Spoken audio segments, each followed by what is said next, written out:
distinguish those.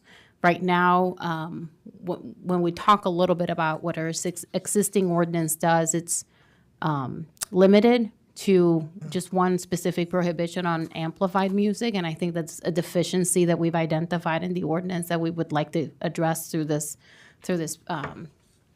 exercise. And particularly important for us is establishing objective noise measurement protocols for the police department to enforce. We wanted to set the stage and create a foundation of where we are today, some of the issues that we've identified, and then talk about things to consider as part of a new ordinance, new noise ordinance provision. So I'll let Chief Cornett speak about what our existing noise ordinance says today, again, and identify some of the deficiencies that we've already talked about, and things that we would like you all to consider changing. Okay. Good afternoon. So majority of our ordinance, you can kind of see it's outlined in this slide right here. 10 a.m. to 10 p.m. Sunday through Thursday. It is a no amplified music, and the way it's written is in the manner that it will to disturb the quiet, comfort, or repose of any reasonable person of ordinary sensibilities in any residence. And then 10 a.m. to 11 p.m. Friday through Saturday, still the same verbiage. Nighttime goes 10 p.m. to 10 a.m., no amplified music at all, in such a manner as to be plainly audible in any adjacent street or right-of-way, public accommodation, or dwelling. So it expands it a little bit more to say that we can't hear it anywhere.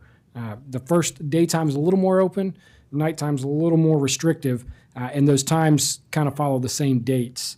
For us, the concern that we have is the ability to enforce this. You know, what is a violation of somebody's repose? It's different for each person.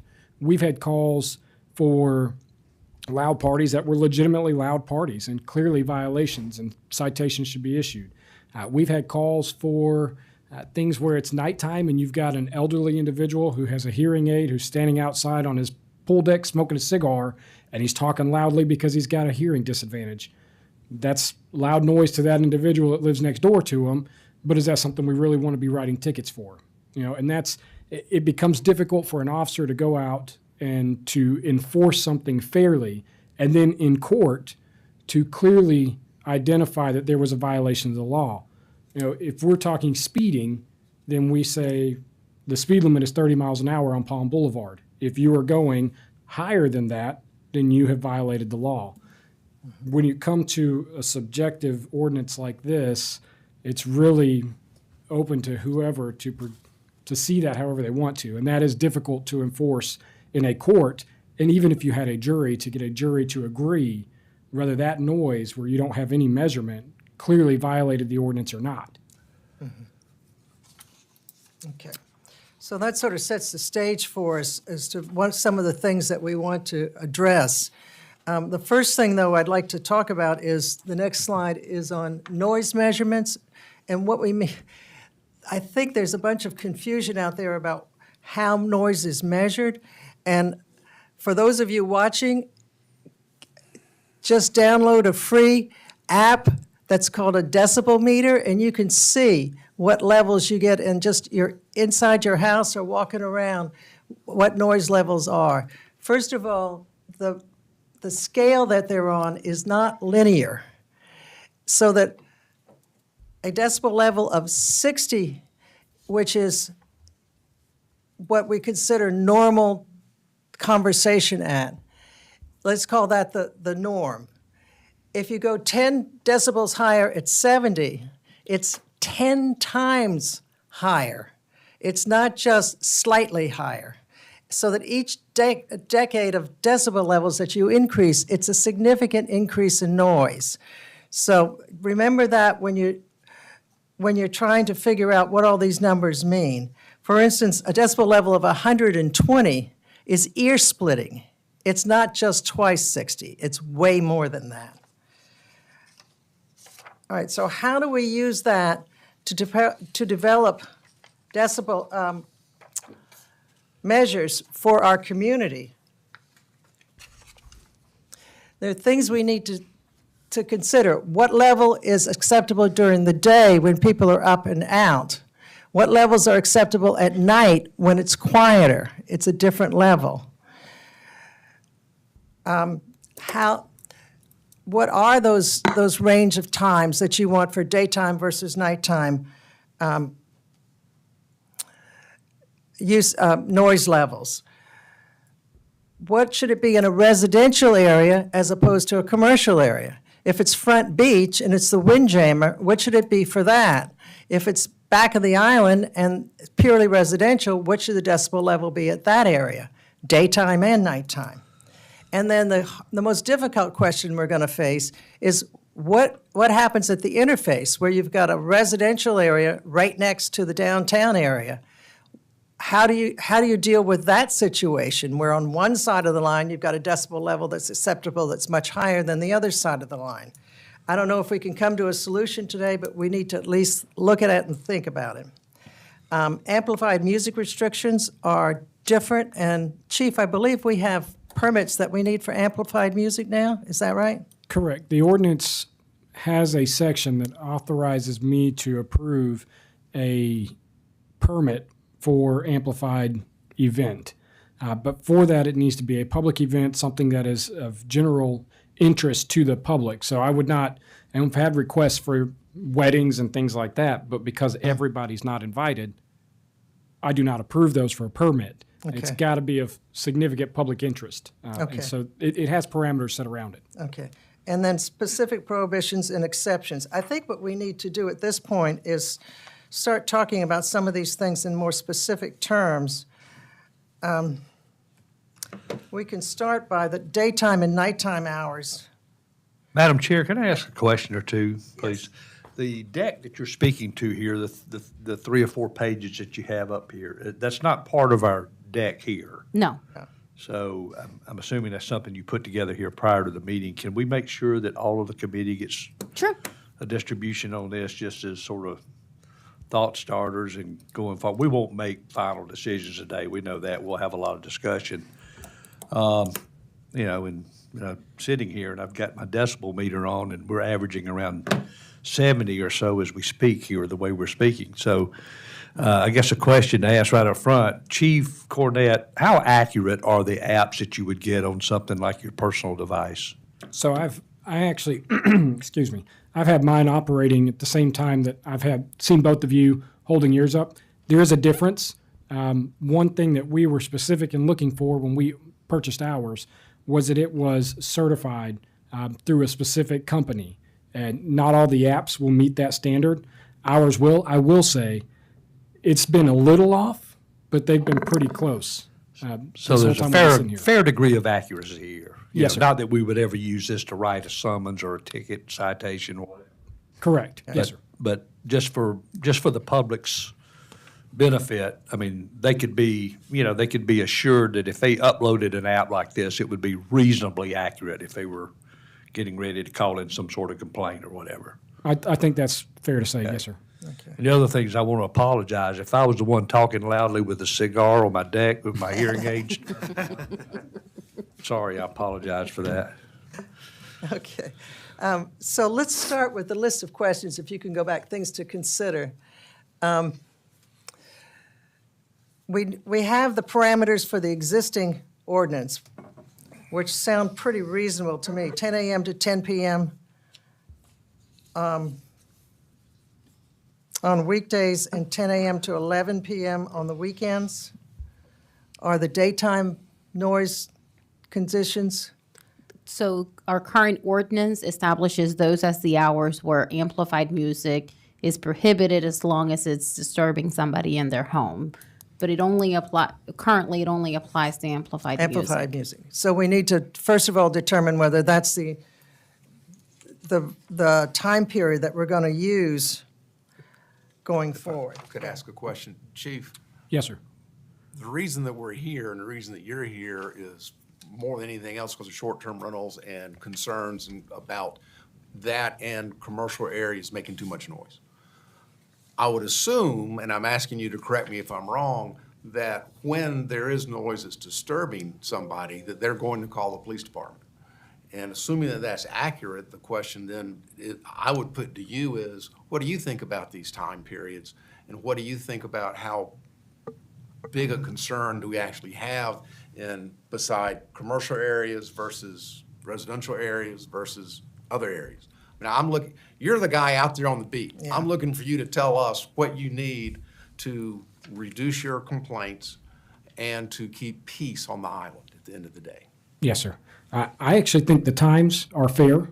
I like that we differentiate between the weekend and the weekdays. I think that's a fair movement as well. We do not get a lot of complaints about commercial, minus the one that you're all aware of, that we get consistently. Aside from that, most of our noise complaints deal with short-term rentals, or every now and then we'll just get neighbors complaining on neighbors, but that's very few and far between. Normally, it's a short-term rental that we're getting a complaint about. And how many complaints are you getting on an annual basis? So we looked, and for this year, we've had 26 calls for noise violations. Now,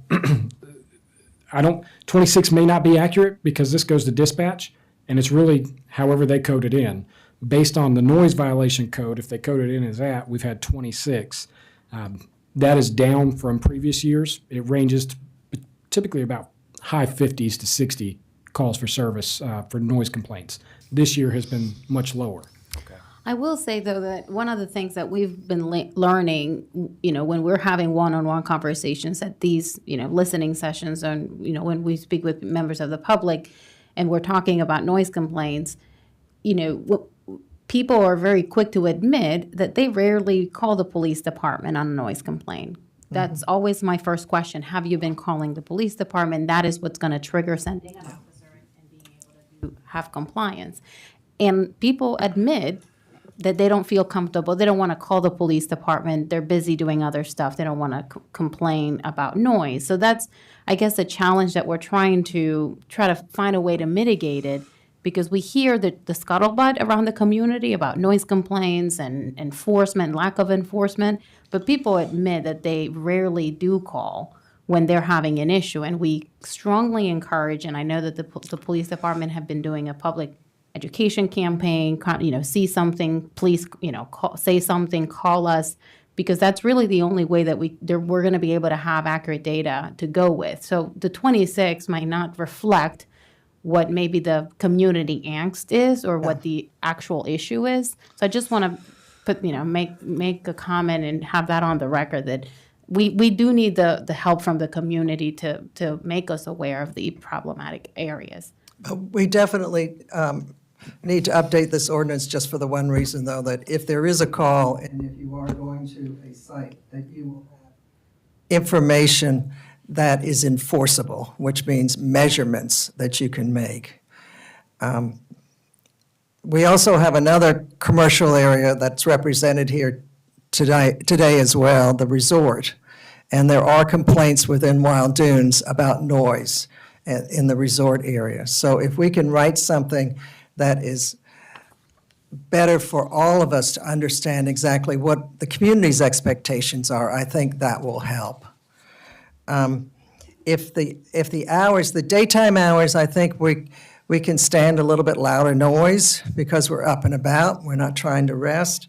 Nighttime hours, we definitely would want it quieter. So if the hours that we have now seem reasonable to us, and Chief, you think that they're enforceable, that you don't need different regulations for that, maybe that's the first, And let's we move on from that. So daytime, just to clarify, daytime hours are going to be 10 a.m. to 10 p.m. Sunday through Thursday, and then Friday and Saturday it'll be 10 a.m. to 11 p.m. Okay. And that's good for both the residential and the commercial areas? Does that seem reasonable? Most of our commercial businesses typically cease their venues earlier in the evening, about 9:30, 10 o'clock anyways. So I Okay. think those times are fair as far as I'm aware. Okay. So are these hours changed from what we had before? No. What we just- No, that's why. They are the same, basically. They are the same. The only difference is that we're trying to find a general daytime and nighttime hours that apply to any noise. not only amplified music, which is how the current ordinance lists it. I would just add to that every short-term rental on the island currently has to have a placard posted at every exit of that rental. So right now, there's kind of maybe 3, 4, 5,000 placards that we've issued and have been placed. So I would urge you to only change those times if you really saw it as necessary, because it would be a pretty major undertaking to repost every rental with all these placards. Okay, we're probably going to have to change them if we pass a new ordinance anyway. So, It's a very generic, I mean, the placard just says it's quiet after these hours. So I oh, don't- okay. Well, so I don't know it's whether we not- want to make it more specific we'll discuss that later, but that's a good point. Thank you. Well, I know that many times we don't like to compare ourselves with other municipalities, but how does that stack up hour-wise versus some neighboring municipalities, whether it be Sullivan's or Mount Pleasant? Yeah. Do we know? I know I've been looking at, just because I'm familiar with it, the City of Charlotte noise ordinance, which is fairly extensive, and I think that's the same that they have for theirs. And Mount Pleasant, I think, is in draft form of a revision that we've gotten. Yes, I'm let's trying see. to, so the hours I have the. Here it is. Oh, you have it? C, under their maximum decibel levels, can't exceed 60 decibels during daytime hours, which they define as 8 a.m. to 10:30 p.m., so they've made it earlier in the day, and 55 decibels in the evening hours, 10:30 at night till 8 a.m. in the morning. I have the daytime and nighttime hours for the town of Kiowa. Daytime, Monday through Thursday, is 8 a.m. to 8 p.m. Okay. And Friday, Saturday, and holidays is at 8 a.m. to 10 p.m. They're very similar. Yeah, that's late. So So we during the are, week, they allow it earlier, but they also shut it down a lot earlier too. Yeah, they shut it Correct. down on the weekends, too. Yeah. I think, Do we have a different standard between our front beach and the resort, Wild Dunes? not currently, no. Okay, so it's all the same at this point. There's not any differentiation at all in regards to what the rules are inside the gate versus outside the gate. No, when you look at our current ordinance, the final section talks about enforcement factors. So these are things that our enforcement officer responding to that call would look at before making a determination whether a noise is defined as unreasonably loud. And the proximity of the noise to sleeping facilities is one factor that they use. The location of the noise. Let me see what. this is the Mount Pleasant, I guess. I'm trying to find. What we The have in land, ours? so section 6, it talks about the land use, nature, and zoning of the area from which the noise emanates and the area where it is received. So that gives them some flexibility to determine if the noise is generating from a commercially zoned area versus a residentially zoned area. But it's not specifically spelled out as being any different. It's just one component that an officer can look at before determining whether enforcement is necessary or loud is the noise is That loud. sort of highlights the problem that the chief Correct. has. Yeah. Right. That's right. You don't know what to do. So, I mean, you just want something simple, bright line. Yeah. Either you do or you don't. Yes, sir. Something that a police officer who's been working a 12-hour shift gets the last call of the day and they're beat up from the sun all day, they can, without having to think too hard, they can quickly go, yes, this is a violation, no, it's not. Yeah. So given that, what do you recommend as far as decibel daytime versus nighttime? I would agree with the recommendations that Ms. Fregoso and Douglas Carr put in the draft, which were, do you remember what page that was on? And Three that of is, let's see, I've got 60 daytime Yes. or 60 during the daytime? In residential zoning, it was 60 in the residential during the day, 75 in the commercial zoning during the daytime, and 55 during the evening island-wide. I think that was fair. And that evening would be the nighttime. And I believe you've got that as measured at the property line? That's correct, yes, sir. Okay. Okay. The one thing I'd like to say about that was with the property line, you are outside the residence and theoretically some distance from the building, a building, not far, but I'm also wondering whether 65 decibels during the day might be a better level because you're going to always be measuring outside, That's correct. which Yes, is ma'am. more likely to be a 60 decibel level indoors. And 60 decibels is considered normal conversation level. So if you're inside your home, do we want it to be so that you can't even hear conversation outside? Or do we want to be able to, if there's a little bit of sound coming in the house, that's okay? I guess that's sort of what we're looking at. So I guess the point I would make with that is a normal conversation is 60 decibels, roughly. Right. But that's where we're talking. On a property line to an adjacent property, it shouldn't be 60 anymore. It should be less. Now, there are factors like water. If it goes over water, it might carry a little bit further. If you're elevated on a second or third floor, it might elevate a little bit higher when you go up. It's not a perfect science at all when Yeah. it comes to the decibel on the property line because there are certainly things around that as far as water or elevated building. But 60 would be different. If we're talking at 60 and I measured this at our property line, it's not going to be anywhere close to 60. Shouldn't be. And is that an extended, prolonged period of time that we're talking about? I mean, what if it's temporarily spikes and then it goes down? I mean, I know that we mentioned in the language here, temporary noise versus sustained noise. Correct. I mean, personally, I've been out here a long time myself, living different places, and there have been times that I felt like I might make a call that I just haven't, and the noise abated, shortly thereafter. And there's been other times I regret I didn't call sooner. But I think that's part of what happens here. But and I know you want people to call in, and you want to be able to respond. But I look at it and say, how do we make a difference there? How do we distinguish that without completely overloading the staff that you have? Because I still have a lot of questions in my mind about how you're even going to enforce this, giving our staffing levels and everything else we have going on in this island. But, it's thoughts on that? I'm rambling, I know.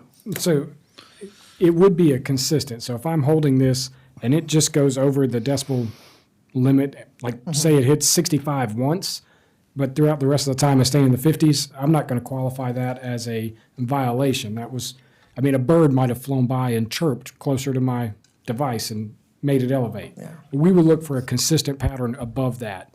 I don't know that I would necessarily put a time on it, but just something that is consistent where the officer's looking at it and it's staying above that decibel reading. And the other part is I do totally understand about when we increase the push for people to call, it is going to take from our resources. We are working to add the other code enforcement officer, and the purpose of that would be that there is always a code enforcement officer working.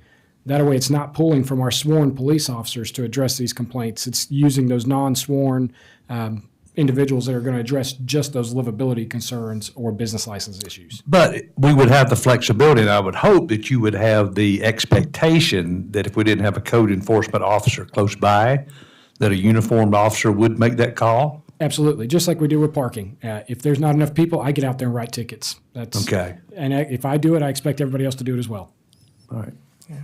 So back to the second point, the location where the noise measurement is taken, some of the feedback we heard from other council members at the council meeting was for us to look at adding to the location where the measurement is taken, considering elevated decks.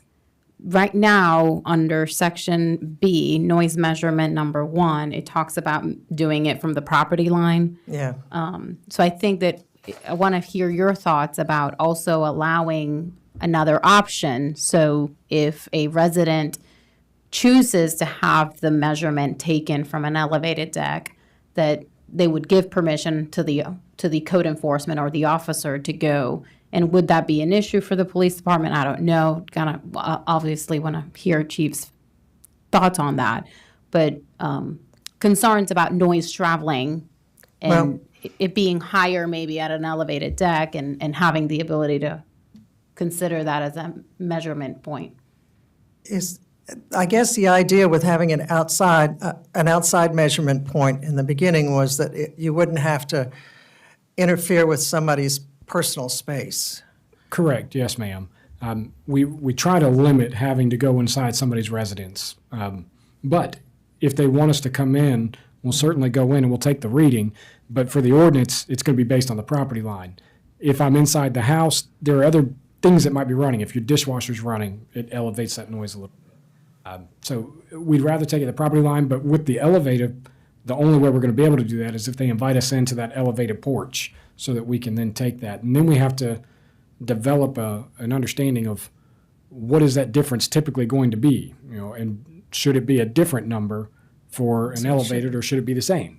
That's a difficult thing and way above my scientific mindset that deals with. I've looked at several of the noise ordinances in the area, and I've never seen one for an elevated measurement. Me either. But it is certainly an issue here, especially on Wild Dunes where we have the taller buildings now. I don't know whether that's probably we're going to have to look at. I think we're going to have to investigate that further to see what's possible. Because the two issues are, if it is a condo, and what if there isn't an outdoor area there, then you're measuring from inside at an elevation rather than outside.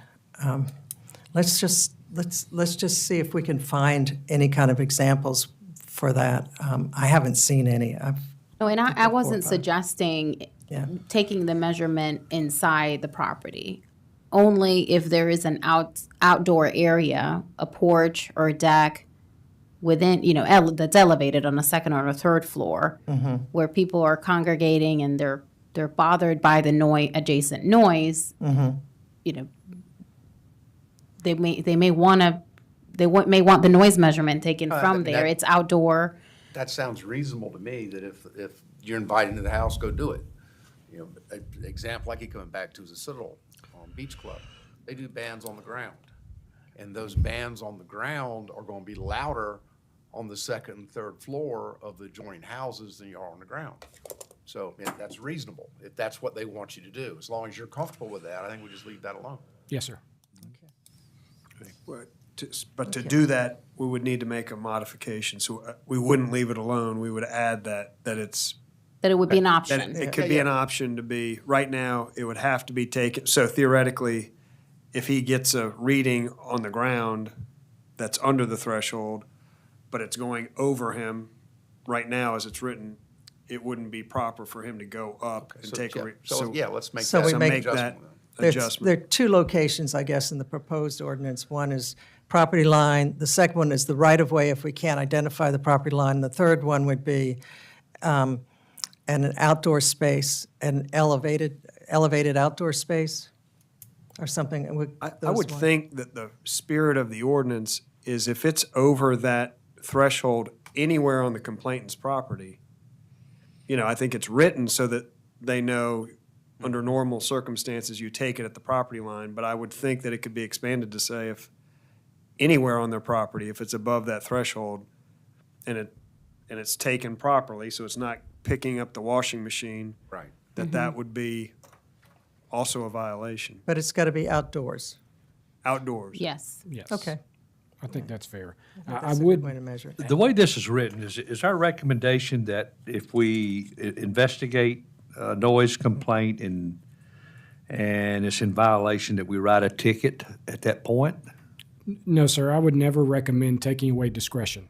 Let's, I think discretion is an important part of a police officer's tool because if I get there and we've got kids that are next door playing, and they're just loud. I mean, I've got 4 kids. They are not quiet, not even when they're talking to me.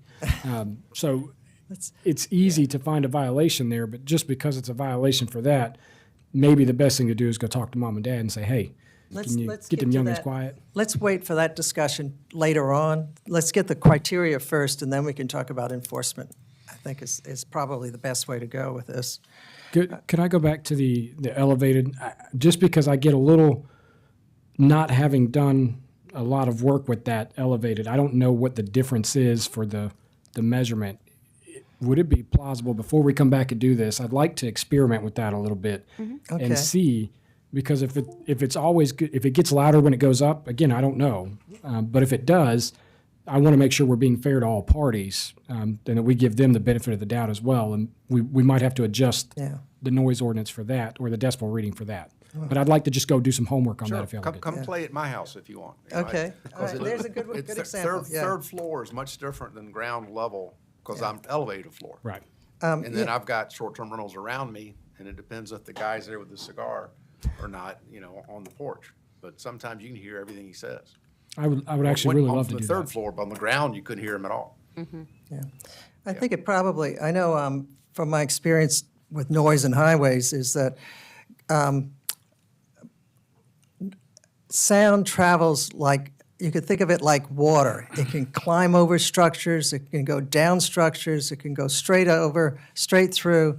And so what you'll get is noise emanating straight out and down, but if they're barriers, that will inhibit the traveling of noise. Like with your house, the lower floors probably have several other structures, I hope, between you and the beach house, Citadel Beach House. But if not, then the noise will go straight through. But if there's a wall or a berm, those are very good attenuators of sound.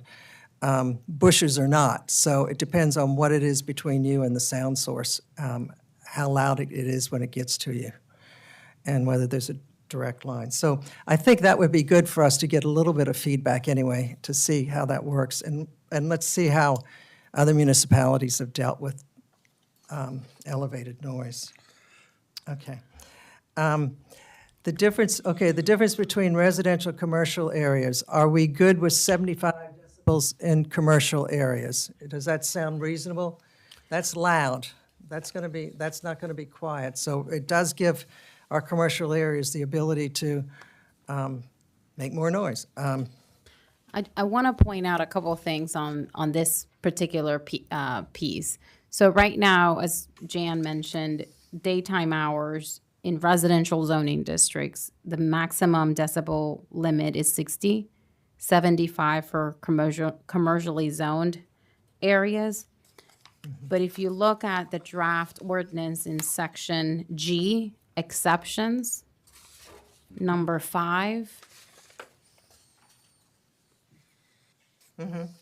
it talks about establishing a higher maximum decibel level during daytime hours in the GC2 general commercial zoning district. And this one covers the Front Beach area. As measured from where? And that would be complainant's the complainant's property property line. Okay, so it's still the complainant's property line. That's right. It would be based off of the same noise measurement system that we talked about in sections B. We have not yet established or have a recommendation for that. We were originally thinking 90. That feels a little bit higher while looking at some of the readings. The police department has been doing some readings around the Windjammer property particularly. As y'all know, this is, we started discussing this as a result of, their outdoor concerts and them becoming more prevalent during and after COVID. They've been moving some of their concerts outside. And Chief, do you have those readings? I can find them. But we have been doing them when they've been having events and taking measurements from different areas, taking measurements from the property line of adjacent residential and short-term rental properties around the commercial district, and we feel comfortable that, around the 80 to 85 would be reasonable, and that would only be for daytime hours. But certainly want to hear your thoughts on You said 90? 90 at first, but Okay, I know. we're I was trying to going down, Right, yes. right, because one of the documents we were given at some point in time is Yeah. comparative levels of sound, and they're saying lawnmowers, blenders are 90 decibels. That's pretty loud. Yes. Yeah. Yeah. Look at 80. 80's loud too. I mean, a freight train at 15 meters, car wash, yeah, Your diesel average- truck. Your average rock concert is typically between 110, around 110-ish, 120-ish. But that's that's in the concert venue. concert. Yeah, Yeah. we're But you can cause hearing damage with that, especially, and of course, Right. one other thing is the duration of the sound.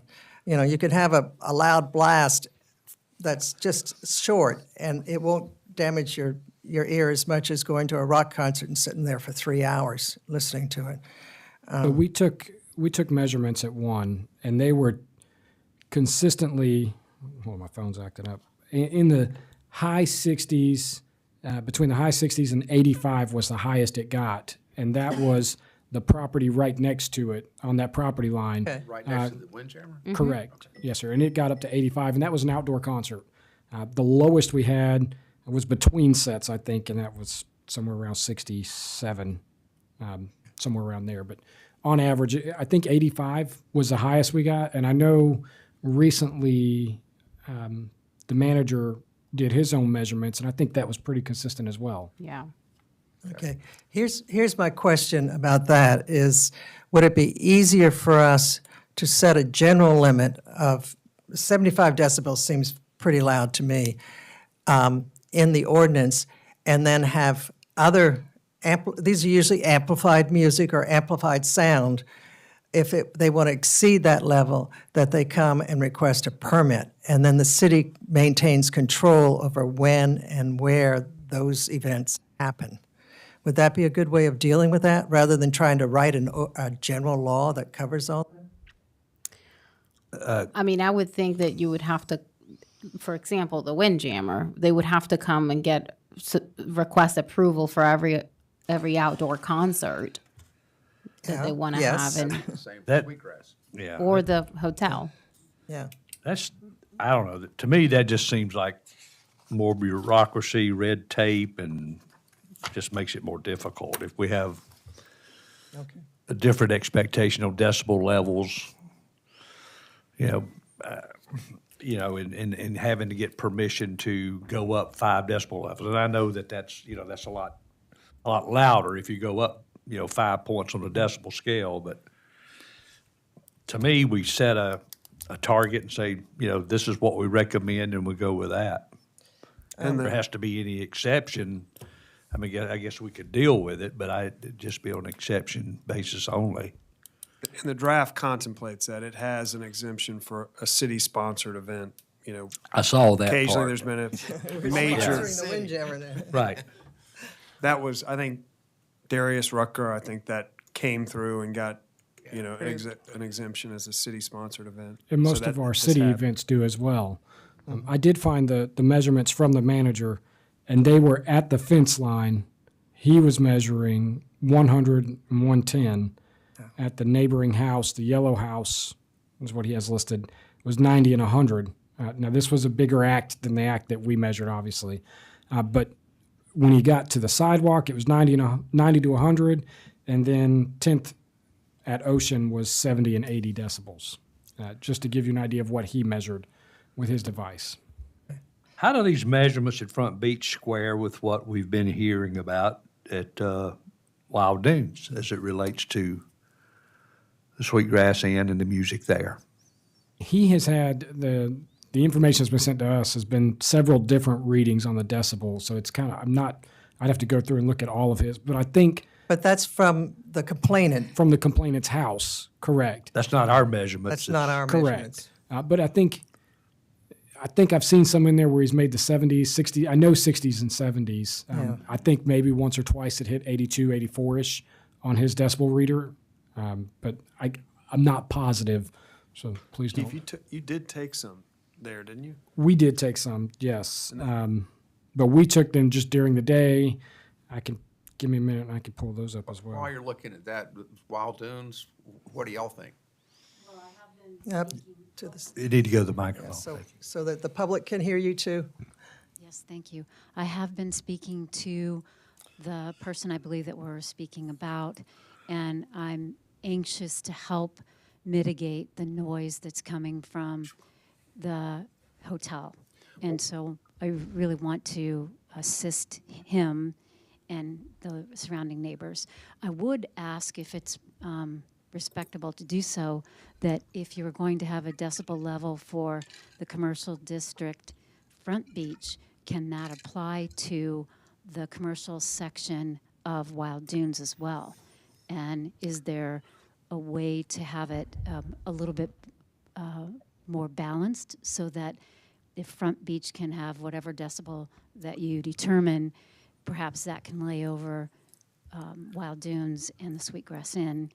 And perhaps if the city gives exemptions for a certain number of events, maybe there's a number, whatever that number is, half a dozen or whatever, that the resort could say 6 times a year, 4 times a year, 12 times a year, we wish to have one event that is that's over and above what I'm recommending. I think, Chief, the J&J event, one single event repeating every year, and it's about $1 million worth of revenue and accommodations tax. But if we communicated to our residents that 1 to 4 times a year we're going to have an event that is above or unusual, that perhaps that's a way to get kind of some peace between the residents and the resort operators. I think communication is really important, and we haven't done a great job in communicating with our residents, and that's why I'm really trying to help them understand that. I'm sorry, No, No, it your just- microphone went out. That's it, okay.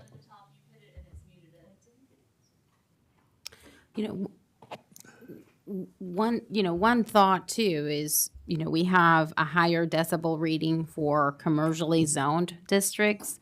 And just leave it as that, leave it as just one for everyone, not have a separate exemption for a different area. Because I think we get into this, Then you have favoritism issues and the other things. correct. Well, We could also add potentially to Wild Dunes' point, we could add a provision under exceptions that specific permits are possible, by petitioning the city or whatever it is, however y'all want to set it up. And then it could go through the police department, go through y'all, and then council would have to approve or disapprove it. But I think that might be better than just saying you get to party 6 times a year. Instead of doing that, just give you an avenue so that you can go and say, this is what we're doing, this is why. And then we can then take it on a case-by-case basis potentially. And I think it's important to, obviously, Hold your thought there until you get your mic working. Or she could, talking to that one.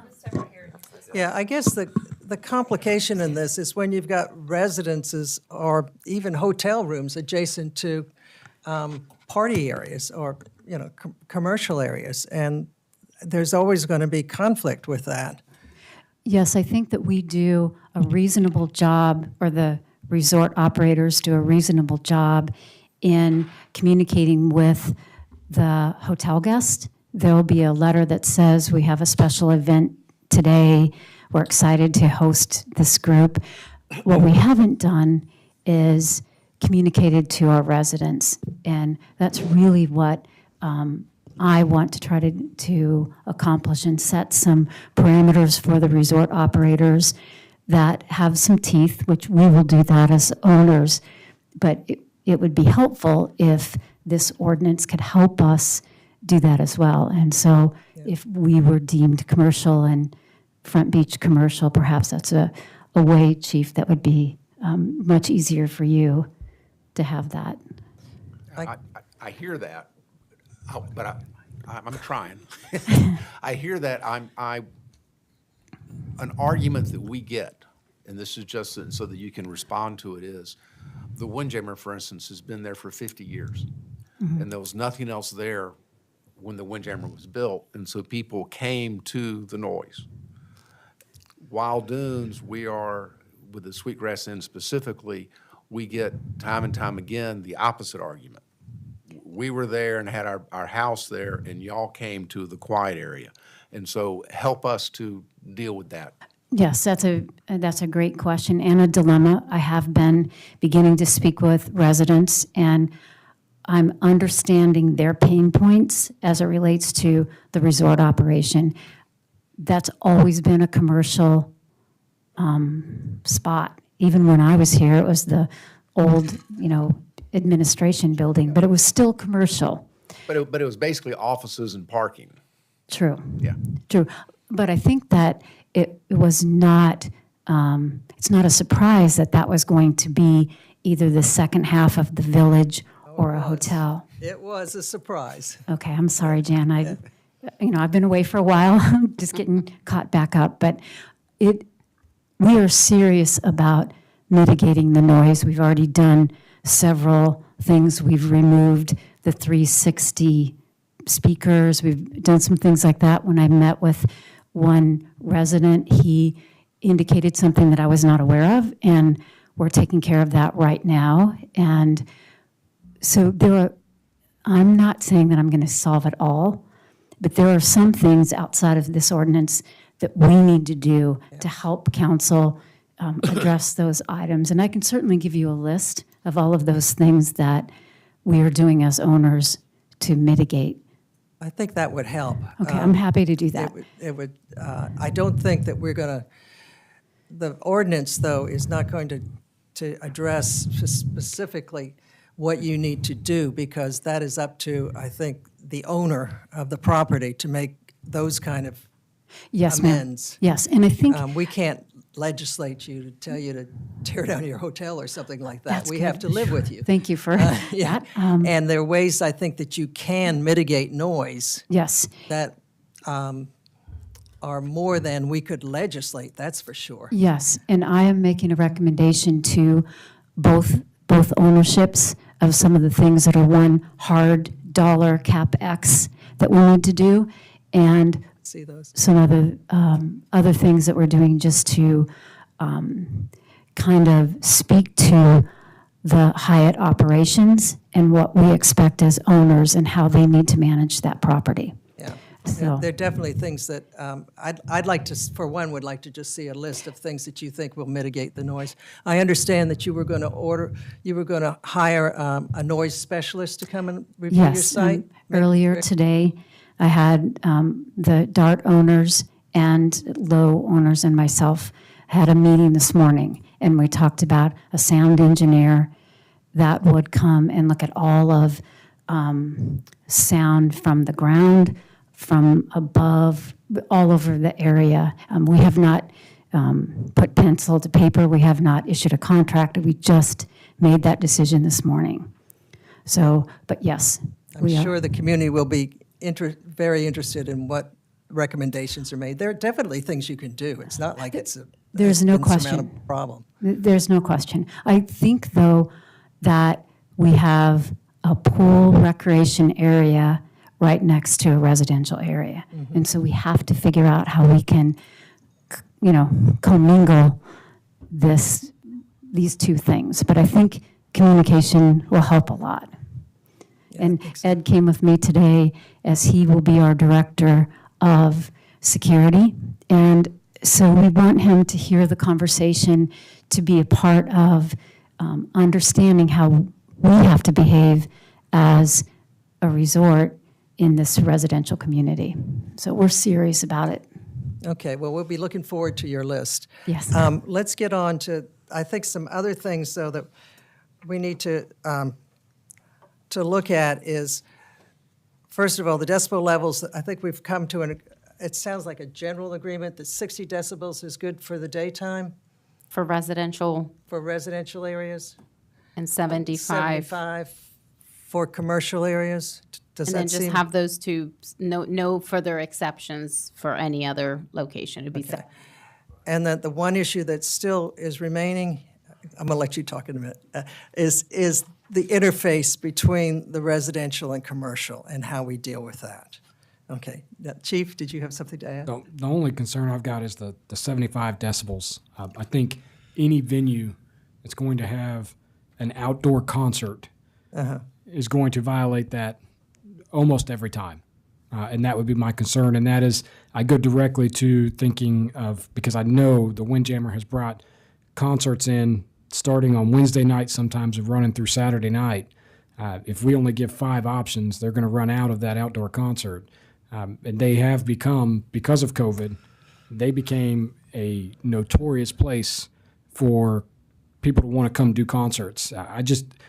I get concerned with setting 75 for any venue that we know is going to host outdoor. If we're going to allow the resort to host outdoor concerts, or the Marina. Windjammer or the Marina, 75 is going to be too low. We're setting them up to fail.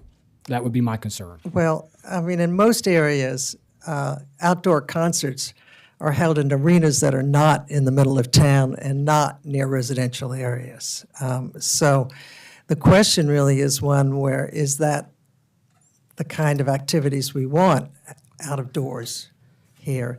And if so, how much, I guess, are the two questions.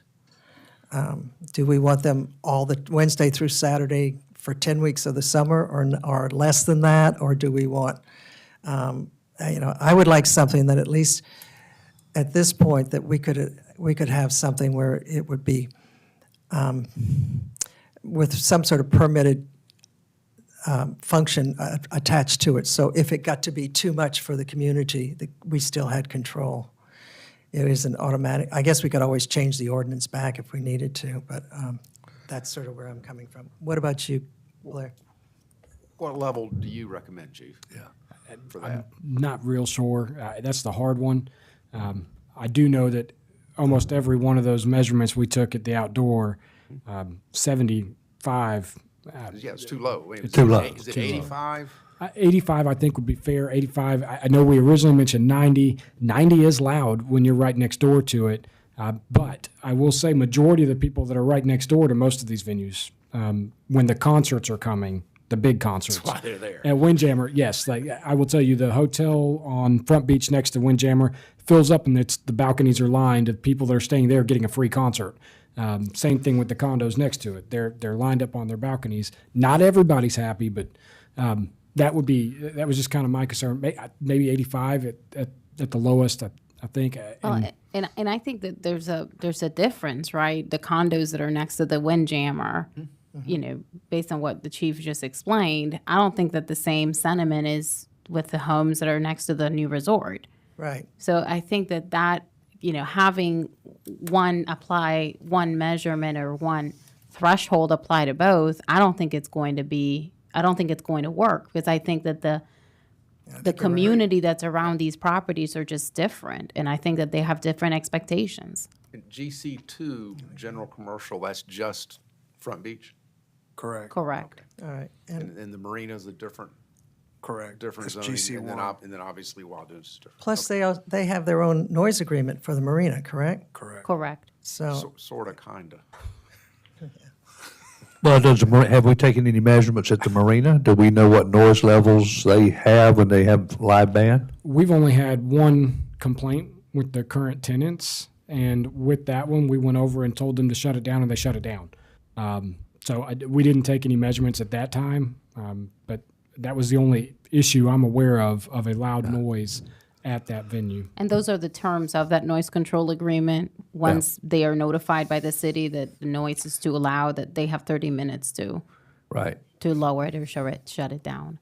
So now we're back to where we're talking about having really two standards. One for the Front Beach here, where the Windjammer and that area is, in terms of decibel level, versus Wild Dunes and Islander 71 that are more surrounded by residents. quiet residential. That sounds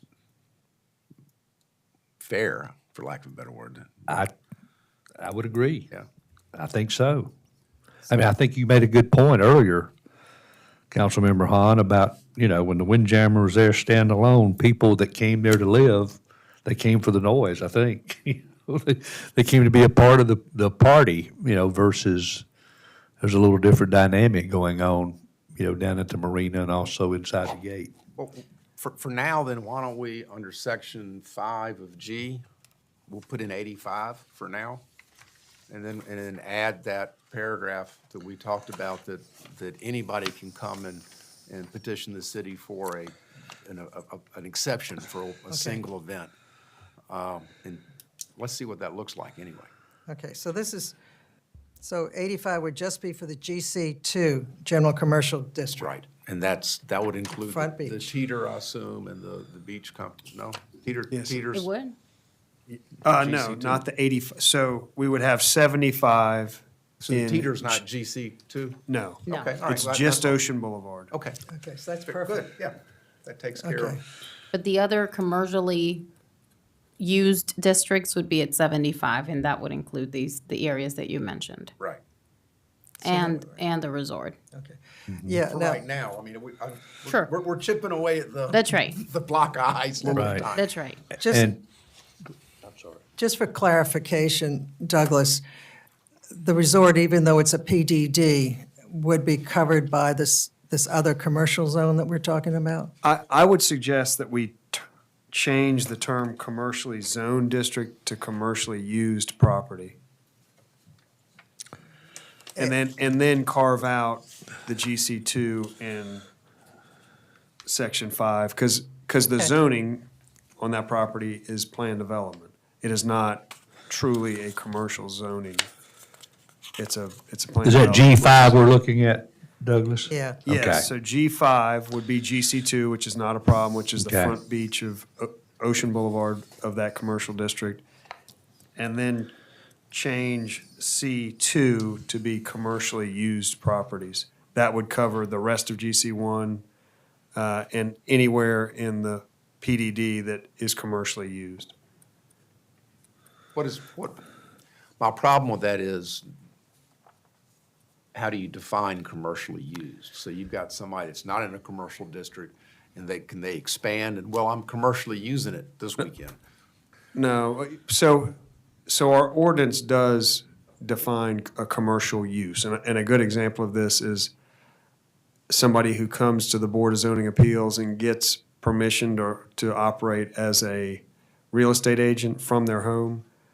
The ordinance would say that is still a residentially used property, but they have been given permission or a business license to run their operation in a residentially zoned neighborhood. So it's a Would that then defined. give them a pass to go to 75 No, decibels for a no, realtor? that is still a residentially used parcel.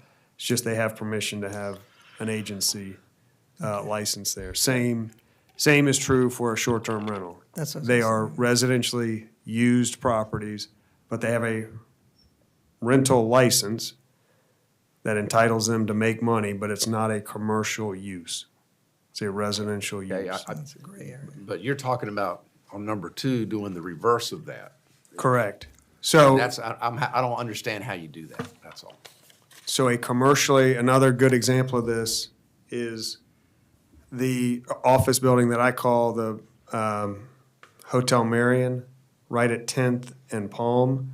That is actually in a residential zone, but it's an office building that's a non-conforming commercial use. Use. So that property is commercially used, so it could go to 75.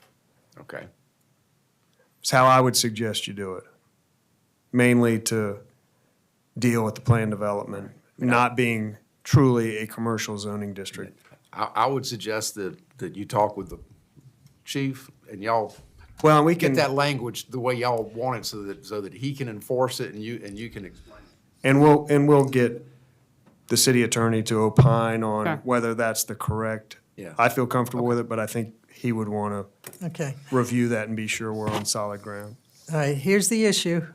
We got a resident across the pool who's standing in his yard, who's a permanent resident, and the hotel is allowed to generate 75 decibels of noise.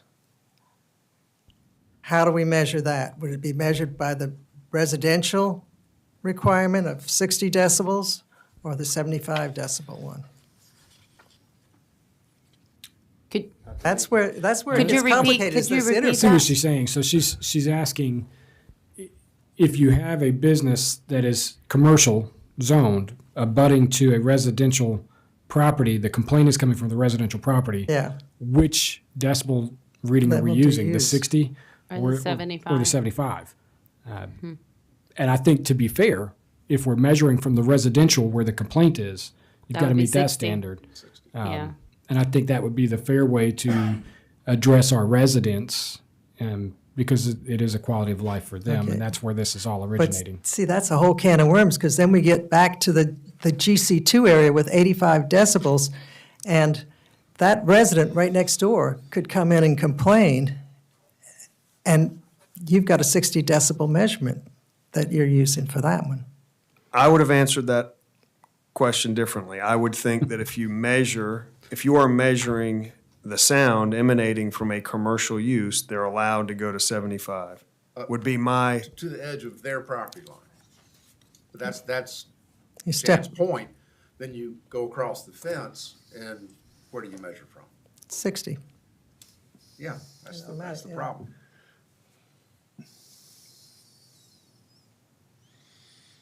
I would base that on agreeing with that, because the neighbor that is a residential neighbor is going to be held to the 60 decibel. So, I mean, I get the complication. I think we would need to spell this out in the ordinance so that it takes away that gray area.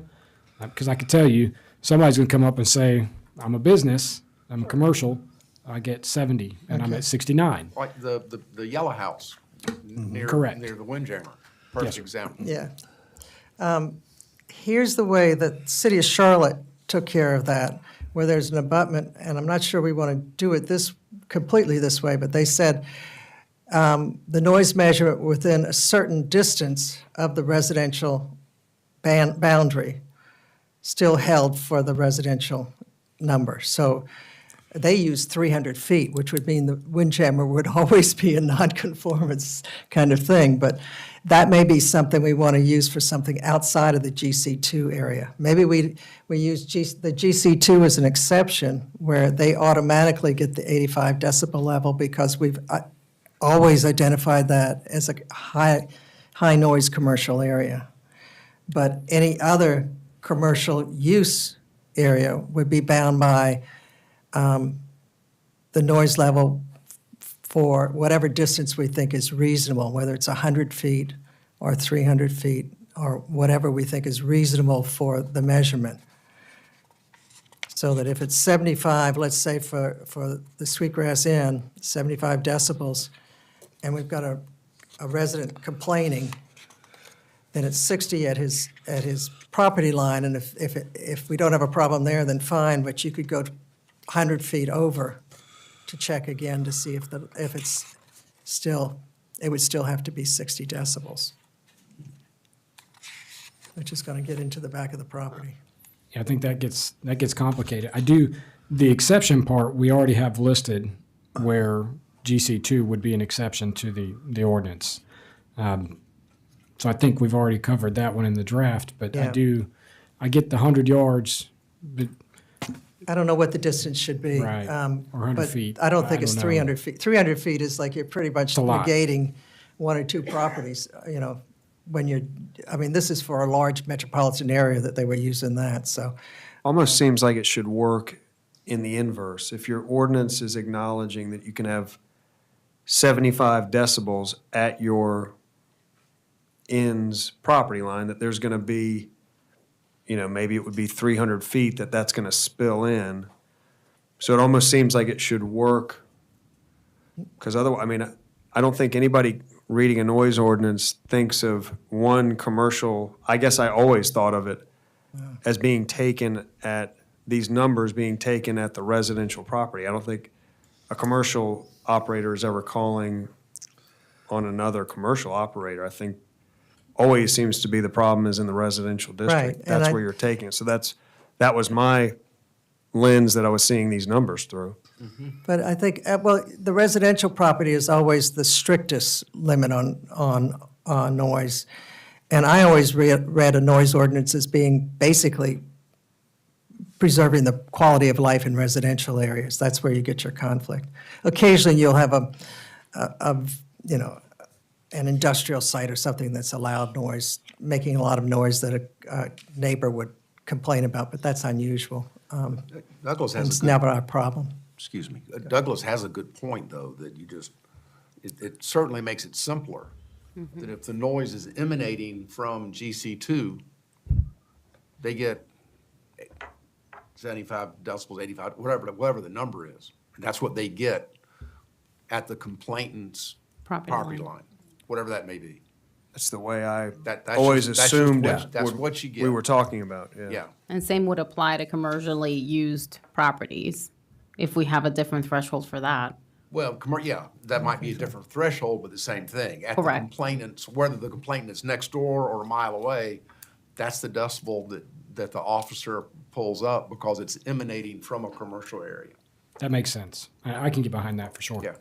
But that's not the way in Yeah. most areas it's read. You read it from the No, we're reading it from the property line, I mean, from the residential property line. What we're doing is a carve-out that unfortunately, if you live next door to the Windjammer, the number's higher than 60 because the noise is emanating from inside GC2. The- Right, the but what if other- you live next to the Sweetgrass Inn? Same thing. But we're talking about GC2 right now. We're not GC talking, I think- GC2 is not the Sweetgrass Inn. That's a No. different standard. Different standard, And- right. And And that's- we hadn't gotten there yet. Oh, I thought we were agreed on the GC2 one, that we're giving them a grace period, giving them the right to generate noise up to 85 decibels without complaint from the community because they were there first. It's a GC2 area, it's a high noise area that we've identified, and residences nearby. Right. The question was, where do you measure it from? And we were just Oh. clarifying that, and that is measured from the complainant's property line. Yes. Whoever that may be. Yeah, But then the threshold, what you're looking in terms of decibels, it's going to depend on where the noise is being generated. Right. When you establish what the limit would be, even though you're measuring from the property line of the complainant. only for GC2. No, Well, you, for anybody. you have it, you also have it, same thing for the residential districts and the commercially used properties. No, So why would we measure that one differently? I agree. because I think as Councilman Hahn pointed out, Windjammer was there first. The residences came in knowing that there was a loud activity going on nearby. It's a downtown commercial area that's always been used as a high activity, high energy, high noise area. What we have in other commercially used properties is not the same characteristics. So I'm asking that we treat them differently. I think we are. I don't think we're on the same page right now. Okay. We're talking about where you measure it. Measure the decibels, not what the decibel level is. Just where do you measure it from? And that- Property, yeah, and property that- line. And shouldn't has- that, I mean, that should from be the com- consistent from where you the measure it complainant's from. property line. Right. Period. Right. And that's island-wide. Right. And we're talking about 85 decibels as a holding place anyway for GC2 right now. Sweetgrass, we're gonna do what, 10, 15 decibels? Well, we hadn't gotten there yet. We're gonna Yeah. talk about that in a minute. Yeah, Well, and to Councilmember Anderson's point, Section C, where it talks about maximum decibel levels, if you're looking at the draft ordinances, yeah, there's 60. 60 is the maximum daytime yes. in residential zoning districts. Oh, that's us. Oh. And then 75 daytime hours in commercially used properties, which we were talking about earlier. So that would be the threshold for every other commercially used property except GC2. Except GC2. So you are treating them differently, Yes. just not as, not the same as GC2, essentially. Correct. And so for Really, this those, where you're I just assumed when you're measuring a commercially Yeah. used property, the standard they would be responding to would be 75, but your point is a good one, that if it specifies that you're standing on residentially used property, should you be using the 60 decibel yes. limit? And I understand that conundrum. I just assumed the whole time that you're measuring for the use of the property that's emanating the sound. So if you're measuring a hotel, you're using the commercial standard. But I think that needs to be clarified. And I think if we write an ordinance that says that a commercial zone can have up to 75, if we measure it and hold them to a different standard, we have legally said they can have 75. But if all of a sudden we say because you're abutting this residential, we're going to cut that without writing that in ordinance, then I think we've got ourselves in a situation there. So if we tell them they can have 75, then we need to hold to that standard for that business if the noise is coming from there. Does that kind of make sense? If not, I think you're going to lose it in court, and you might have a challenge on the ordinance. That would be my question. I mean, I think you'd lose at every level in court on that, whether locally, state level, or whatever. I mean, it just seems to me that would be something that would be unenforceable. But you're the expert, I don't know. I would think if we say that commercially zoned districts can have up to 75, that's what we're measuring if the noise is coming from a commercial. I think legally, to do anything otherwise, unless there's an exception written in ordinance, we're putting ourselves in a bind. Why don't we, I think we're clear on the areas and the decibels and the exceptions. And I think this is a very valid point, where you're measuring from to get what reading. Why don't we just, we have a list of things for the city attorney to opine on. Why don't we check how other communities are taking this differential of readings, have the city attorney, advise us on that, and we'll just, think we have plenty you're of right, tweaks yes. for us to go back, refine it, bring it back to you, and that'll be a point that we'll just talk about and refine at our next meeting. I think you're right. I think that's what we need, how it's enforced on that interface. Okay, thank you. So the next one was the amplified music restrictions. So the draft ordinance, Yeah, that's treated in section E, specific prohibitions. 3, amplified sound that is plainly audible from inside of the residence or place of business of a receiving property and not originating from the receiving property. So that would mean that any amplified sound would be prohibited if it could be heard from inside a residence or a commercial property. Doesn't that get us back into the box of subjective? well, Don't we need to put a decibel reading yeah, on we that? need to, yeah, because the 60 decibel reading that we're talking about was property line on the outside, so this uses a different place for measurement, and you're right, yeah, I had it. I see this as more absolute in the fact that if I hear it at all inside the house, it's a violation. So don't necessarily need a decibel reader to say, hey, I hear it. And if I heard it, it's on my body camera, they can hear it, and then we could charge that. But that, I think the thing to remember is that is an absolute. If I'm in the house and I hear it at all, they're in violation. And so that's just something to keep in mind. It is an absolute with That's that measurement. problematic to me, because, you can hear all kinds of things in a house, a car driving by, whatever, and I don't know that we can guarantee our residents a tomb of silence. And that's basically what this is.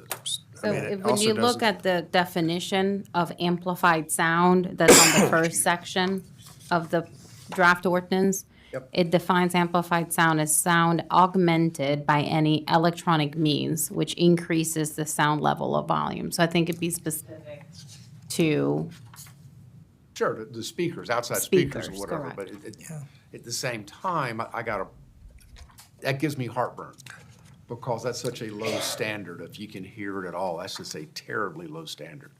I think it also Especially for a doesn't, resort town. and it doesn't mention doors being open or windows open or anything else. So somebody could intentionally open everything up and say, Yeah. you I can can hear hear. And then you something. can say, well, do you have hurricane glass or regular glass? Well, is it an Anderson window or is it a Jeep window? It could be endless. And that's why I got a problem with it. And contrary to what we were discussing with GC2, if we're allowing them to have outdoor concerts and that's where that's coming from, you're probably going to hear it inside your house in some capacity. And so, you know, that's where it gets gray for us is now which standard are we holding them to? Because a concert's going to have amplified music. That's how it works. So that would So be my maybe it's concern. not even, if we're holding through the 60 and 75 threshold, this may not be necessary to include. I think, yeah, I agree. I do too. To me, I don't see how you could even begin to enforce this here. I mean, there's, Councilmember Hahn's point. You can be sitting in your home and you can hear some music from outside, quite a distance, Sure. And if you're going to say, well, if I hear it at all, that's in violation. I don't think that's right. I don't think we can do that. So you think we just strike that altogether? I do. I think it's already covered. Yeah. Okay, what about the one above? Because the one above really, and I don't know, I'm thinking of two condos next to each other, and one has got loud music playing inside, and the neighbor is complaining because the noise is filtering into their apartment. Is that something that It's- Do we want to get in? E2 covers that? Yeah, Yeah. I see it. E2 and E3, I think we're saying we're going to strike both of those because one is talking about radios, televisions, musical instruments. Yeah. The next one is talking about amplified sound. Right. Yeah. It's the same It's the same. standard of being audible inside at all. I think you all have agreed that we'd strike both of those. Right. Yeah. Your example, I think perhaps that goes to the property owners association and a condominium and let them deal with that instead of us having the police coming in when you've got neighboring condos. I had to reinforce the walls in my apartment in New York City because of noise. I didn't go to ask anybody. But And it seems the others like 1, 4, 5, and 6. I mean, those are yeah. easy enough, I would think, to enforce. Horns, loudspeakers. All right, I guess my only. Now, we still have an inclusion in here about the exception if we have a noise agreement with commercial property, for instance, with the marina.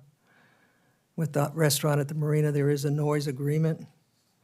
Yes, so 5 talks about loudspeakers on public spaces, and because it's our marina, I think 5 applies to the Property. city property. So that has that agreement carved out. Okay, so we're not gonna change that. That's No. just a No, that's from verification. our existing language.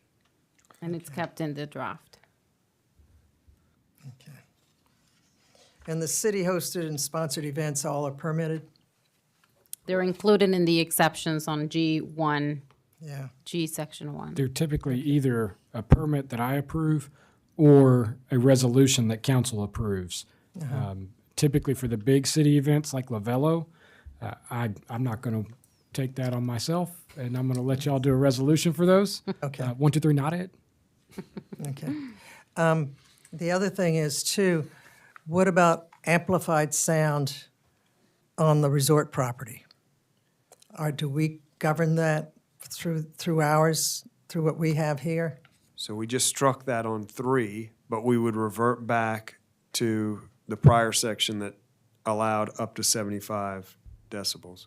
And we'll get clarity on where you measure that. Okay. And so- you did have a discussion earlier about including an option for some of these places to get a permit through the city.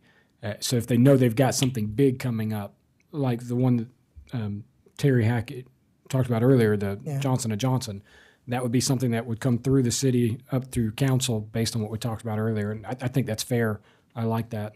And the threshold, going back to the threshold would cover any type of noise, not only amplified noise. So if it's a crowd of 300 people out there creating a noise that exceeds 75, then that would be a violation.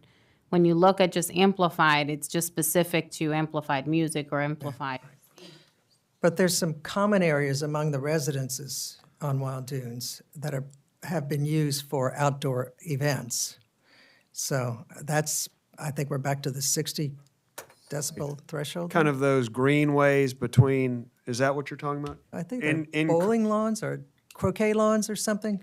They're not commercial, there's no commercial building around them, correct? No. So I think it would go to the 65 60. 60. or 60. Okay. The pavilion area is a big one that has those on both sides. Yeah, the two side kind of, So that's something that, is sort of, I just want to make sure that we're covered in that if we get complaints. Okay. Are there any more? Do we allow busking in any way? I mean, do you have to have a permit if you want to play music on the street? And Hawking or like you do peddling? in Dublin, Ireland? E6, hawking and peddling, Yeah, okay. Well, not allowed. I kind of like that, but. I do want, before we go through, do we want to go through the exceptions one more time, or? Do you have anything of concern? I want to go through the highlighted sections in our current ordinance in your packet in yellow. These are sections that are not treated in the draft that we've been looking at. Some may not be necessary, may be redundant, but I just want to go through them and get your reaction to that. Pets are treated in our current ordinance. Is that something you would like to include in a revision? Does it matter if we've got a decibel level? It may not. I don't think it would for that. I think if you have a dog that's barking, they're not going to hit that decibel level on a steady pace. But we would typically come out and we would track those times of when you're having those issues and build the nuisance up. And we're going to be working with the owner of the pet to say, hey, you need to resolve this. But once we build that standard up, I think we've got enough to say that they violated it. I like this one. I worked a couple weekends ago. I came out on a night shift and I worked, and one of the calls that I dispatched to twice was pertaining to a dog barking. And I could tell you it would not have hit the decibel level, but as a neighbor, do I think that's going to drive me crazy? Absolutely. nuisance, yeah. And so I think leaving it in is a fair assessment. So we can put it under specific prohibitions, the specific prohibitions section. What are you, you're talking about just, Pet noise, just. yeah, I'm talking about current section A2. It's Yeah. highlighted. and these are not in the draft. These are not yet in the draft that you looked at. All of the highlighted, the yellow areas are not in the draft. Not directly. So Okay. we'll put pets directly in yeah. Okay. based on this conversation. Yeah. In other words, that's not related to decibel level. That's more of a nuisance thing. Correct. Yeah. Rather than, yeah. The number 6, use of vehicle, the use of an automobile, motorboat, personal watercraft, other type of vehicle in such a state of disrepair as to create unreasonably loud or disturbing noise, particularly grating, grinding, rattling, riveting, revving, or other disturbing noise. We do have Have mufflers in the proposed draft. So mufflers, and I guess there's a state law that talks about how loud your muffler can be. So we do have muffler, but we don't have this. More expanded language on. Would you think that if there's a state law on it, we can't regulate beyond the state law Correct. anyway? But that's for correct. mufflers. Yes. I would think But we that would be asked just our for lawyer mufflers. to check that. Is it necessary or is it covered? Now go to 7 too. 6 and 7. Same Yeah. thing with 7. Yeah, Yes, 7, I guess, is mufflers. okay. In 8, we don't have schools. Well, we got a court We here. got Got a court, courts and we yeah. got churches. Yeah. So maybe we keep that, we keep 8. I think so. We can just change school for churches, since we don't have any schools. Okay, but once again, it just says excessive noise. Chief, What is excessive noise? Yeah, that's a complicated thing. So where I've seen this in other places is like the former agency I worked for had disturbing courts or disrupting courts. That's a whole separate thing. And it was basically something where you disrupted it. They also had one that said disrupting city council meetings, those types of things where you do, and they included churches in those. But that was specifically written out in a way that it was not based on noise, but based on what you're doing is interfering with the proper function of whatever's taking place. I don't know that noise is the best place for this. I do see a need for these type of statutes to prevent disrupting those things that are working, but I think this is not the best placement for it. So is this something we would get a legal opinion on then? Okay. yeah, ask. Because it's, let's see, the churches are mostly in our commercially designated areas, right? No. No, they're residentially, I think all of them are in Yeah. Residential. residential zones. So 60 decibels would be what they're required anyway, so that's why I'm asking, is because they might already be covered. I would agree with that. I don't know many churches that are going to be disturbed by 60 decibels outside. They probably make more than that inside. They'll get the choir to sing louder. All right, amplified music, We dealt with that. We dealt with that, didn't we? Dealt with that. D talks, we kept the construction noise, which we recently amended in our current noise ordinance. The only thing, it does not include the prohibition of construction noise on the legal holidays, New Year's Day, Memorial Day, 4th of July, Labor Day, Thanksgiving, and Christmas Day. Is that something we would like to keep, so that there's no construction noise? Yes. yes. that time? I think we Okay. need to be That clear was with kind of that. a There's so much belabored- construction around here. Now, where was that? Where are you referring to that? D of the current ordinance? Yeah. Halfway Power down. drivers and other apparatus tools. Halfway down. Okay. Yep. So we'll keep Yeah. that entire section. Yeah. Yeah. Could I ask a question on that? It's not highlighted, but on the other hand, too, I hear it occasionally, but No. have we ever had, sort of a thought that we may limit the Saturday commercial activity to either none or even restrict the hours even further instead of 9 to 4? We don't have this highlighted, but I would, so this, weekends, other than your own residential, cutting your own grass and leaf blowing, that sort of thing. yeah, I do think, and, the city runs up against it, and of course, we give ourselves the ability to not contend with this, but almost every one of our projects, when they're short on time, they want to work on Saturday. And even the shortened hours, they'll say, not showing up till 9. So I would think that would be pretty punitive to people really trying to get things accomplished in a timely fashion. This also is a point that was pretty well belabored. Seems like maybe 3 years ago. I think it kind of worked well. I haven't heard many complaints about it from my standpoint. And we also, when we did this, we acknowledged that if you don't let them work on Saturday, those days end up turning into additional weeks on the project. So it's kind of a, So it's really kind of a more trade-off. acute, yeah, it's kind of more acute pain for a shorter period.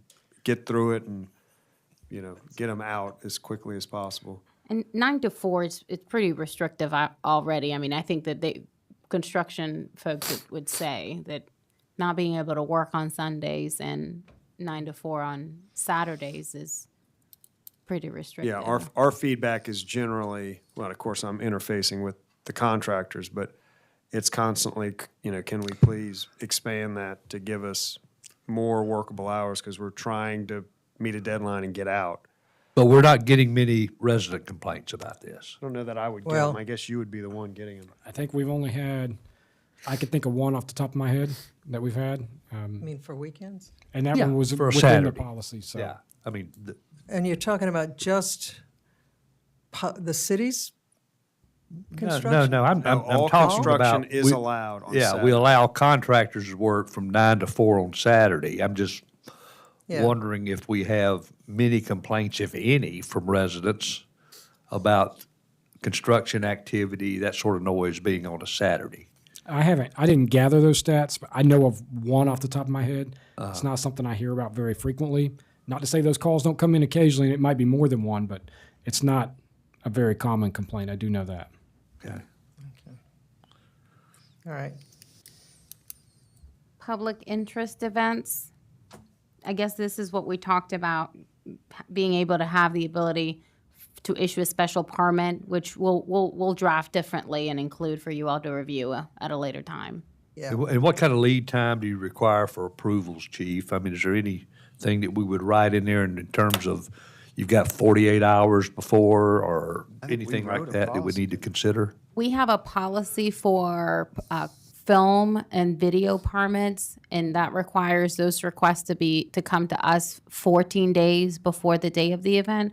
I Okay. would keep it as 14 days before the event, because that would give us enough time to decide, is it a big event and we feel more comfortable bringing that before you all, or it's something that, you know, we would be able to handle internally. And to your point and the Chief's point earlier, you make that decision during those 14 days as to whether you want to do it yourself or seek approval from the council. I think that's Okay. good. Correct. We typically hold them to the 14 days, even though it's not specifically written out.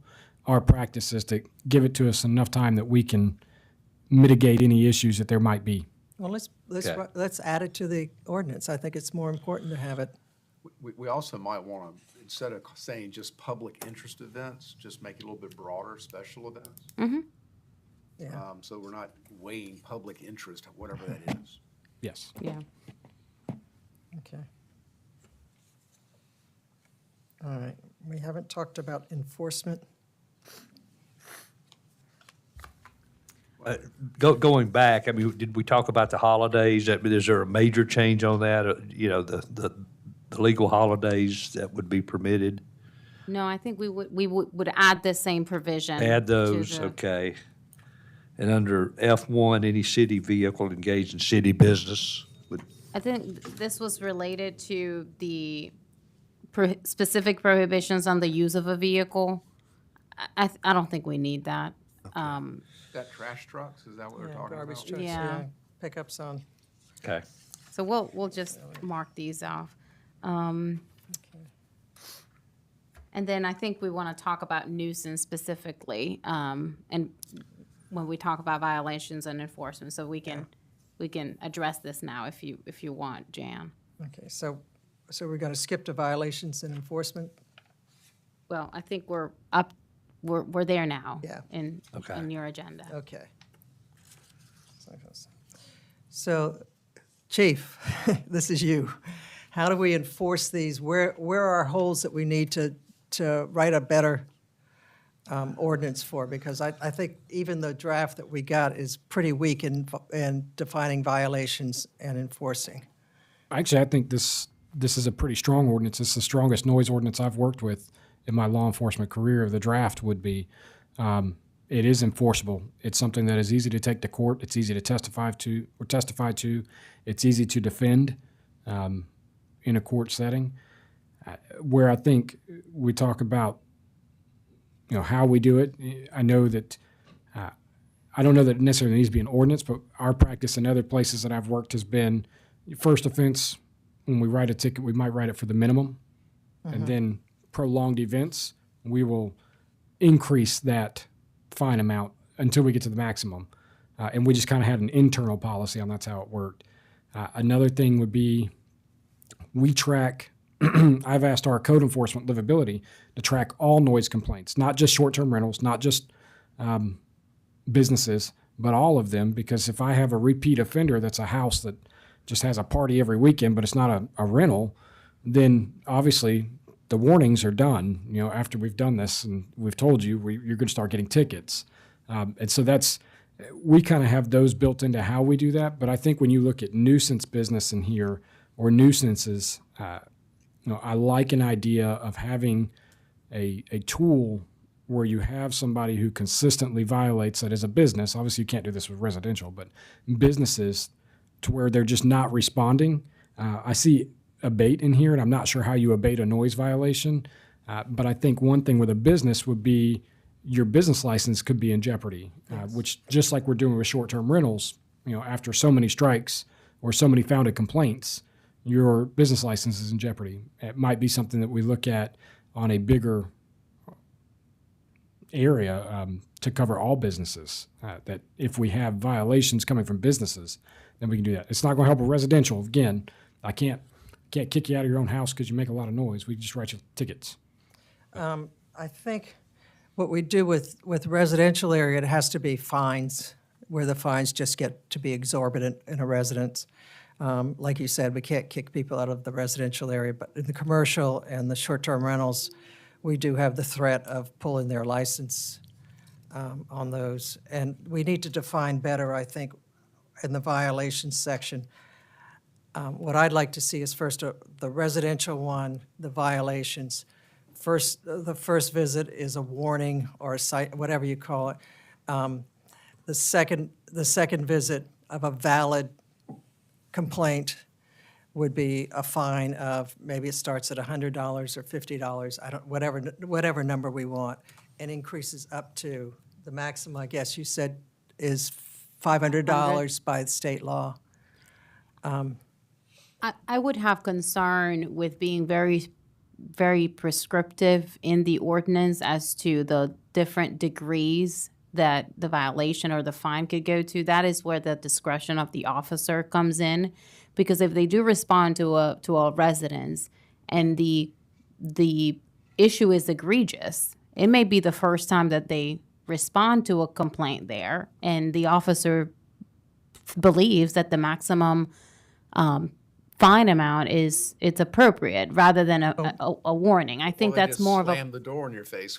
We can write that in here, yes, but just, persistent violations as well as severity of the violation. So when we teach officers to look at discretion, you have to look at the totality of the circumstances. And one of the things they're always going to weigh is, have I been here before? Is this a place that we know we go to? And that will always play into the fine amount, the ticket they're writing. If it's a continued violation, then they'll write for that maximum amount, which state law says $500, but when you add court costs and everything else associated with it, it's over $1,000. Yeah. But I might go twice and find something, and it might be a different person there, for that house. Remember, I'm writing these to the individual making the noise, so it wouldn't be based on a house necessarily. If I go to one rental house this week and they're in a violation, I might write them a warning. But if I go to that same house, I might write that person a warning too. So it would be something you want to keep in mind, because it's a different individual. Obviously, the same person probably going to catch a ticket. So I'm a fan of officer discretion and just having an internal practice of, this is how we are going to address these with our livability and code enforcement. And I think it works well that way. When you paint somebody into a corner, it gets a little more difficult for them with enforcement. I just want to make sure that you've got something that'll stand up in court, that, we seem to think that they're just a handful of especially short-term rentals that cause the problems. And if we don't have teeth enough for you to be able to take them to court, which may not be the solution. I think you're saying the livability solution is we just pull their license? Correct. Well, and even the statute's going to give us, or the ordinance is going to give us the ability to take them to court. What you write in there about how much we write the ticket to really has no impact on how we take them to court. We still take them to court regardless. And what are we taking them to court for, I guess? What's the result we want from that? Right. Well, and so remember, for any short-term rental, whether I write a ticket or a warning, a founded complaint is what we're looking at. 5 founded complaints, and your business license can be revoked. Okay. And it is a very small number that we go to multiple times. But I think that what we write the fine for court should be separate from how we're looking at a business license. And that's why we originally separated these. Because they might be found not guilty in court. The judge may say, hey, I just don't see enough, and find them not guilty. And the officer might have done everything right, but missed a loophole or something. I don't know. Or maybe they just had a really good attorney that came in and argued. And it happens, So I'd keep them separate. And I really just like leaving the discretion for the officers. And we'll just kind of set our this is our standard practice on how we address them. Okay. And in this 5 founded complaints that you're talking about, is there a time limit on that? Is it over 6 months or a year or It's a calendar year. calendar year? Okay. That's for short-term rental licenses. Yeah. That's not, we're not proposing the same. For the noise ordinance, yeah. Correct. I'm just, so that takes care of that issue through a separate ordinance, I guess, is what I'm Correct. thinking. That was the ordinance specific to short-term rentals, and it's any violation, not just noise. Any short-term rental violation Okay. Parking is or a- whatever, yeah. correct, Cart can be trash. a And that's a strike. cumulative thing in regards to the property itself. Correct. Yes, sir. Yeah. And we Versus- have the software versus to in, track that. You know, two different families, different weeks with the noise. Correct. And that's You're counting that in the calendar year, so it starts over every January 1st? That's how I understand it. Yes, sir. That's correct. I would suggest we might want to look at it in the preceding 12 months Kind of a sliding window. of just the preceding 12 months. Yeah. just gives it more flexibility. But we're talking about a different, Well, it gives them more flexibility, but also, but Yeah. that's, anyway, that's just, do with that whatever you want. another day, another time. Okay, so the short-term rental issue, noise on a short-term rental in terms of being able to get rid of a bad actor is covered under the livability. Correct. Yes, ma'am. With the businesses, we've got it in here, we can also pull their business license if they're egregious offenders or repeat offenders, right? Yeah, we currently have that in our current ordinance, and we would keep that. Okay. Otherwise, we're just fining them if they do not Correct. We correct.